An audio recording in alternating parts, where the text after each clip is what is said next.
Hello, Mark Crossfield here. We're going to do a lesson today about over the top. So how to try and get your club path swing directions a little bit more through the ball, how to deal with the classic over the top action.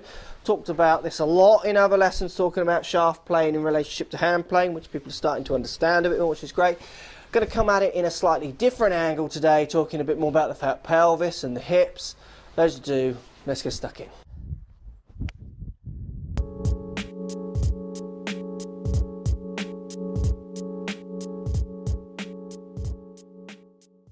So today's going to be slightly different. We've got a friend of mine from the US, great teacher called Don Parsons, who's going to help explain using his K-Vest over in the States about one of the causes he sees, or biggest causes he sees, of the over-the-top swing.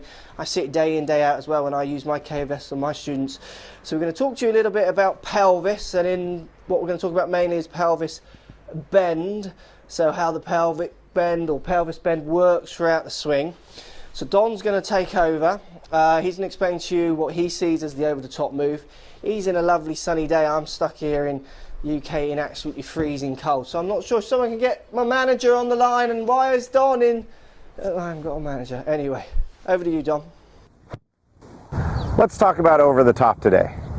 Over the top has to be one of the most frustrating things for amateur golfers. And the reason is most of them try to fix it by fixing symptoms rather than the root cause. Now on video it looks like it's an arm or an upper body problem. So most people will try to drop the arms or get the right elbow in tight to try to get that club in the magical slot that's going to let you hit it pure. But when we look at over the top swings on 3D, we find something very interesting. What I love about using my K-Vest is I can look at graphs that show me a lot more detail about movement patterns than what I can possibly see on camera. Let's open up a couple of graphs, specifically the pelvic bend graph, and see what we learn about that dreaded over-the-top move in golf. Okay, so here are two pelvic bend graphs. One is a world-class ball striker here on the left. The other one is somebody who has the over-the-top swing flaw. And we can see dramatic differences between these two players. Now with a world-class ball striker, we see a gradual decrease in the pelvic bend. So he starts with about 20. It's going to decrease to around 16. We're going to see just a slight bump here, and then it's going to rapidly decrease, and he's going to end up almost with 0 degrees of pelvic bend at impact. With the person that comes over the top, we see this decrease, but we see a huge increase in the pelvic bend. When the pelvic bend comes forward, it's going to pitch the upper body forward, and that's what produces the over the top. No amount of manipulating the arms is going to get that club back on plane. A great friend of mine once told me if we control the pelvis, we can control the golf swing. And I believe that's true. Let's take a look at a few simple drills we can do with the K-Vest to help you control your pelvis so you can control your swing.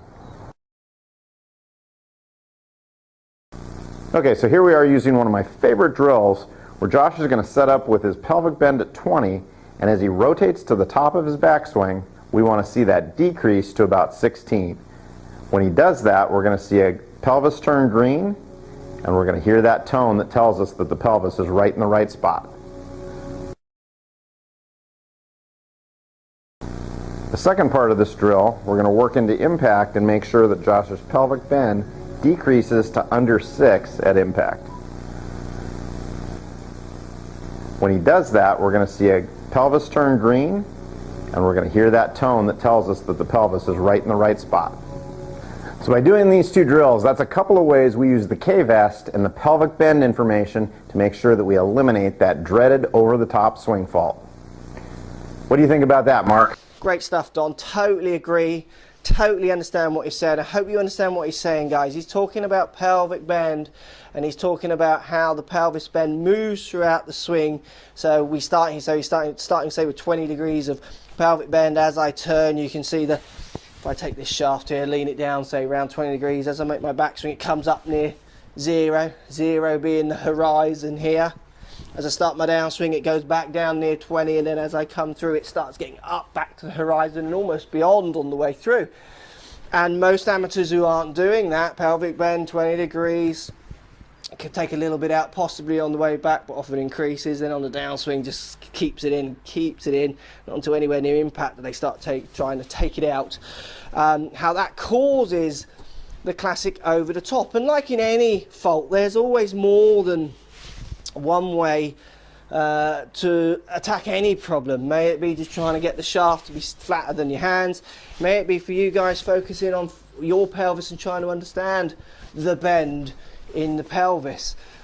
People I've done this with in lessons, I'm sure Don's the same, the change is just massive when you get them to understand how their pelvis is bending and moving in the swing. So it's bending and coming out of its bend at different points in the swing. They make massive differences, like changing differences. They never come back doing it wrong. They totally change a pattern. It's harder to do because we're talking about small amounts of degrees and in split-second timings, and often they're used to trying to think about clubs and wrists and those kind of things. But if they can get this concept into their head, the improvements are massive. Thanks for watching, guys. Hope that makes sense. Let me know what you think. Thanks for Dom for his part.